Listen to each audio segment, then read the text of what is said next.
여러분 안녕하세요. 게스트 강사 라프입니다. 지난 시간 절삭 가공에 대한 전반적인 흐름에 대해서 알려드렸는데 흐름 잡히셨나요? 절삭 가공은 절삭 날과 입자에 의한 가공으로 나눌 수 있다고 말씀드렸고요. 가공별로 어떤 가공 방법인지 그림과 함께 매칭을 시켜주는 게 중요하다고 말씀드렸습니다. 좋아요. 이번 시간에는 간단한 부분이지만 흐름 잡아주시지 않으면 어떤 식을 써서 풀어야 하는지 모르시는 분들이 많기 때문에 절삭 가공에 대한 전반적인 계산식 문제들을 어떻게 풀이하면 되는지 알아보려고 합니다. 강의 시간은 길진 않을 예정이지만 출제 비중은 높기 때문에 집중해서 들어주시기 바랍니다. 자, 준비되셨으면 같이 한번 들어가 보도록 하죠.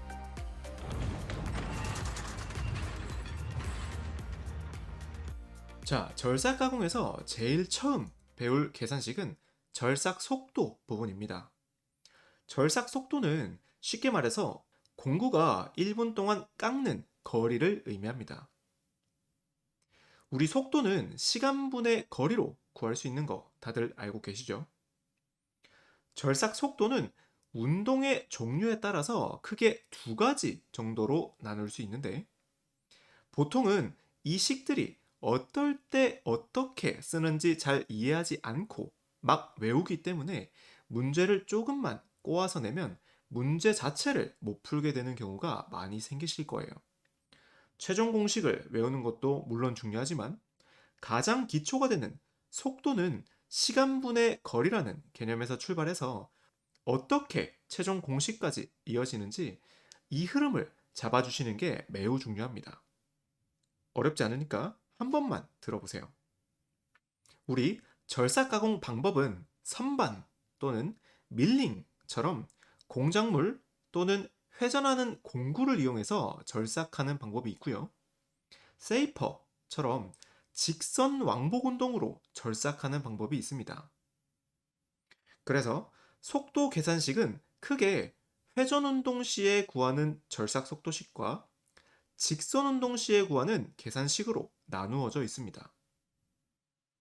여기까지 어렵지 않죠?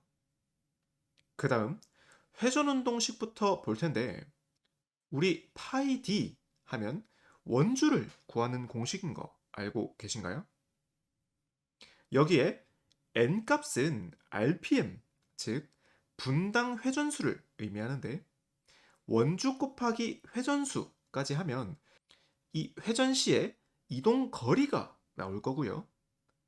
n값 자체에 시간 개념인 분이 들어가 있기 때문에 회전하는 물체의 속도 v는 파이 dn으로 구할 수 있습니다. 이해되셨나요? 어렵지 않죠?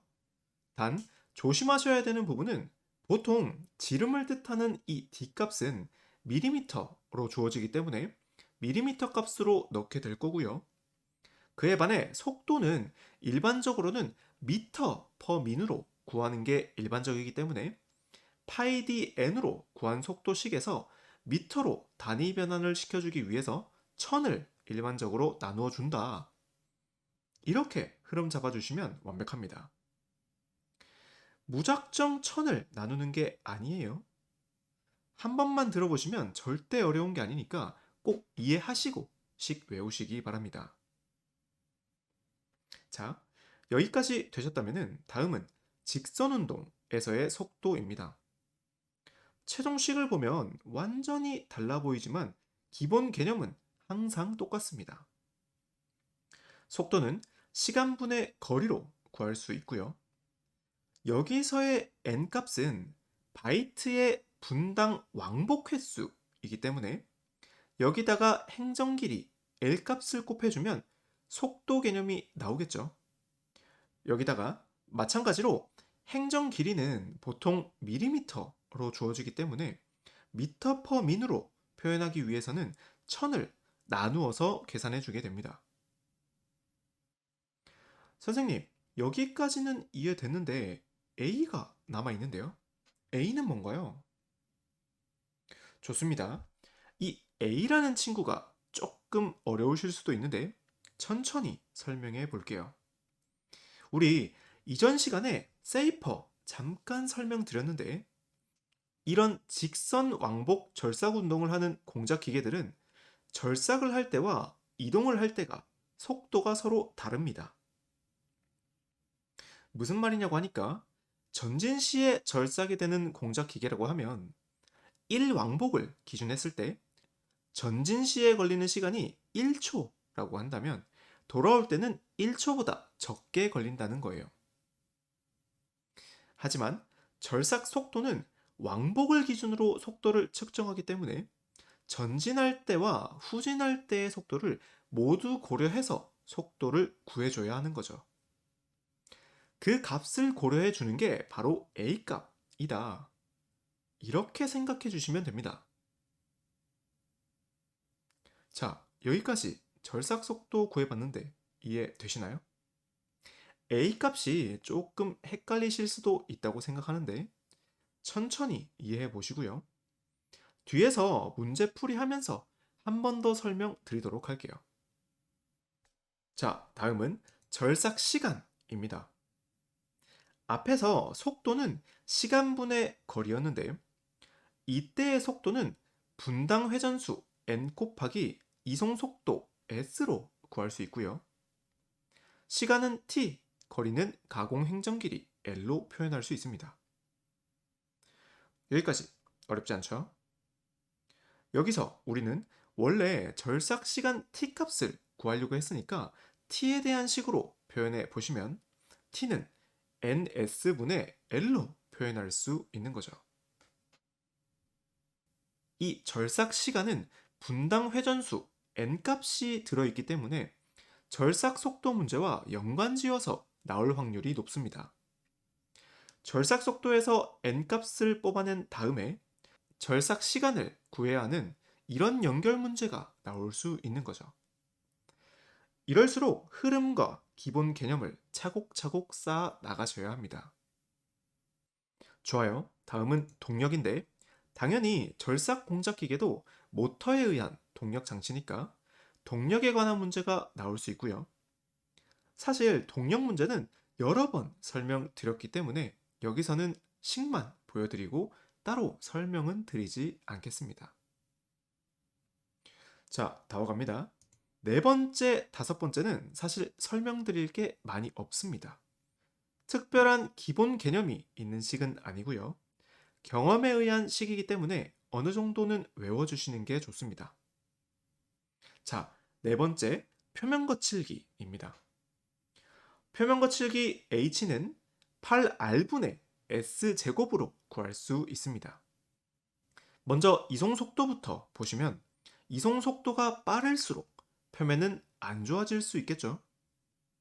참고로 H는 거칠기 밀리미터이기 때문에 H 값이 높다라는 말은 거칠기가 거칠다라는 뜻입니다. 그리고 반대로 바이트의 노즈 부분이라는 게 있는데 이 부분은 클수록 그림처럼 좀 더 완만한 절삭이 가능합니다. 그래서 노즈 반지름이 클수록 절삭 속도가 작을수록 공작물의 거칠기는 양호해진다. 이렇게 정리해 주시면 됩니다. 앞서 말씀드렸지만 식 자체는 좀 외워주셔야 할 거예요. 자, 마지막 테일러 공구 수명 부분입니다. 공구들은 아무리 단단하고 강하게 만들어도 지속적인 마찰 등에 의해서 마모를 피해갈 수는 없습니다. 그래서 이론적인 공구 수명을 계산하게 될 건데요. 공식은 이렇습니다. 절삭 속도 V, 공구 수명 T의 n승은 공구 수명 상수 C라는 식이 성립하게 될 거예요. 이 식도 기본 식에 의해서 만들어진 식이 아니다 보니까 분석에 한계가 있긴 하지만 하나만 잡고 가자면 속도가 빠르면 같은 시간 동안 좀 더 공구가 절삭을 많이 하기 때문에 수명은 줄어든다. 요 정도 하나 가져가시고 공식은 외워주시면 되겠습니다. 어떤가요? 절삭 가공 계산식 흐름이 잡히시나요? 시험에는 절삭 속도와 시간에 관련된 문제들이 출제 빈도가 가장 높을 거고요. 나머지 부분도 간간히 나오기 때문에 꼭 정리해 주시는 걸 추천드리겠습니다. 오늘 이론 부분은 여기서 마무리 지을 거고요. 문제 풀면서 같이 한 번 더 정리해 보는 시간 가져보도록.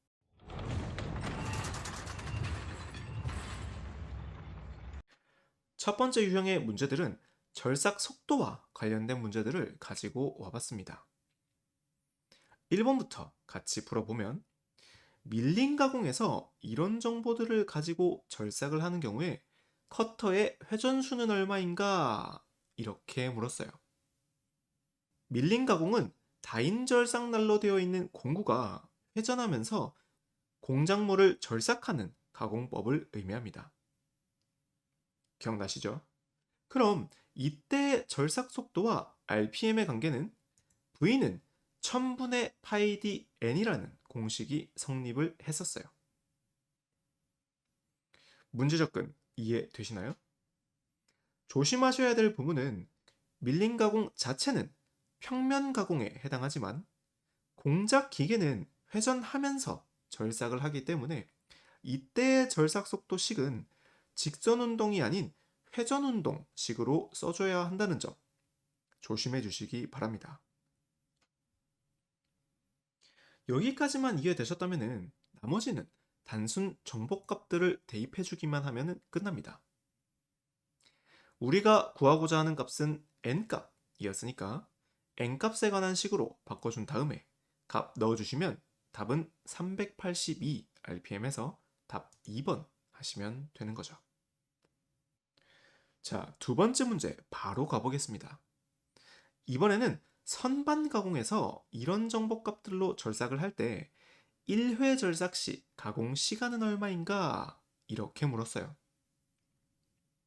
앞서 이론 시간에서 이렇게 절삭 시간과 절삭 속도를 같이 생각해야 되는 응용 문제들이 나온다고 했는데 이 문제를 통해서 문제 접근 어떻게 하는지 파악해 보시기 바랍니다. 먼저 우리가 궁극적으로 구해야 하는 값은 시간 t 값이었고요. 이 t 값은 ns분의 l로 구할 수 있었습니다. 자, 여기까지는 어렵진 않으셨을 거예요. 여기서 n값을 넣으려고 하니까 문제에서는 주어지지 않았고요. 대신 절삭 속도에 대한 개념을 줬어요. 그럼 우리는 이 문제는 절삭 속도를 이용해서 n값을 구해준 다음에 가공시간 t값을 구해줘야 되는구나 하고 풀이 흐름이 느껴지셔야 하는 거죠. 흐름 이해되셨나요? 좋습니다. 그럼 이 친구 절삭 속도 구하러 가볼 건데 선반 가공도 공작물이 회전하면서 가공되어지기 때문에 V는 파이 d n으로 구해주셔야 하고요. n 값이 필요했으니까 넘겨서 구해보시면 13.26이라는 값이 나오게 될 거예요. 여기서 하나 조심하셔야 될 부분은 일반적으로 RPM은 분당 회전수고 가공시간은 초 단위로 물어봤기 때문에 n값을 초당 회전수로 바꿔주셔야 합니다. 그래서 저는 아예 속도를 분당이 아닌 초당 절삭 속도를 구하기 위해서 60분의 150으로 구했다는 점 하나 챙겨주시면 좋겠네요. 물론 다 구하시고 난 다음에 60을 나누셔도 상관없습니다. 자, 그럼 이제 n값 구했고 이송속도 s, 행정길이 l값 구했으니까 t값 구해주시면 37.7초 해서 답 1번 하시면 됩니다. 마지막 세 번째 절삭속도 유형은 직선운동 문제입니다. 문제 한번 보시면 세이퍼 가공을 할 때 바이트의 1분간 왕복 회전수는 이렇게 물었어요. n값 물어보는 거다, 그죠? 우리 세이퍼처럼 회전이 아닌 단순 왕복 운동으로 절삭이 이루어지는 경우에는 V는 1000A분의 NL로 구해주기로 했었고요. 우리가 구하고자 하는 값은 n값이었기 때문에 넘겨서 정보값들 넣어주시면 60 해서 답 4번 하시면 됩니다. 어떤가요? 회전 절삭 가공시와 직선 절삭 가공시 속도 개념 차이 느껴지시나요? 그리고 절삭 시간과 연관되어 풀어줄 때는 단위 환산 신경 쓰는 거 잊지 마시고요. 이렇게 한 문제 한 문제를 각각의 개념으로 풀이하시지 마시고 한 번에 유형을 묶어서 살펴보시면 훨씬 더 문제 접근에 대한 이해도가 올라가시게 될 거예요. 좋습니다. 절삭 속도 유형 여기서 마무리하고요. 다음 문제 넘어가도록 하죠. 네 번째 문제는 다음 정보값을 가지고 선삭, 절삭 가공을 할 때 이론적인 표면 거칠기는 이렇게 물었어요. 우리 표면 거칠기 공식 외워주셔야 한다고 말씀드렸고요. 8 곱하기 노즈 반지름 R분의 이송속도 S의 제곱이었습니다. 값은 다 있으니까 넣어서 풀이해 보시면 0.0015 해서 답 3번 하시면 되겠네요.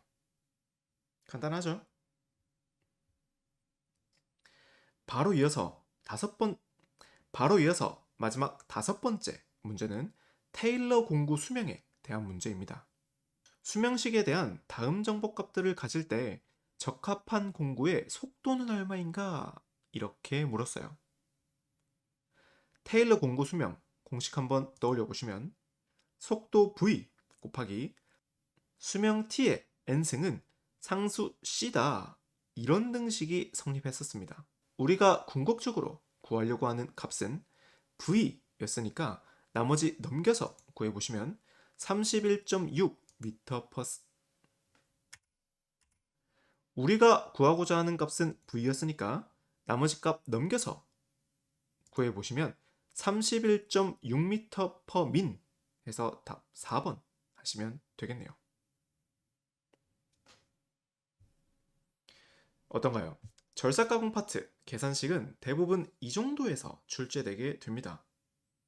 문제들은 조금씩 달라질 수 있지만 유형은 거의 이 5가지 중에서 나온다고 생각하시면 될 거예요. 조금 어려우셨을 수도 있지만 이 영상만 이해하셨으면 절삭 가공 파트 웬만한 계산식들은 다 풀어내실 수 있으실 테니까 오늘 공부했던 내용들 잘 정리해 주시기 바랍니다. 그럼 오늘도 강의 들어주시느라 너무 고생 많이 하셨고요. 다음 영상은 더 좋은 영상으로 찾아뵙도록 하겠습니다.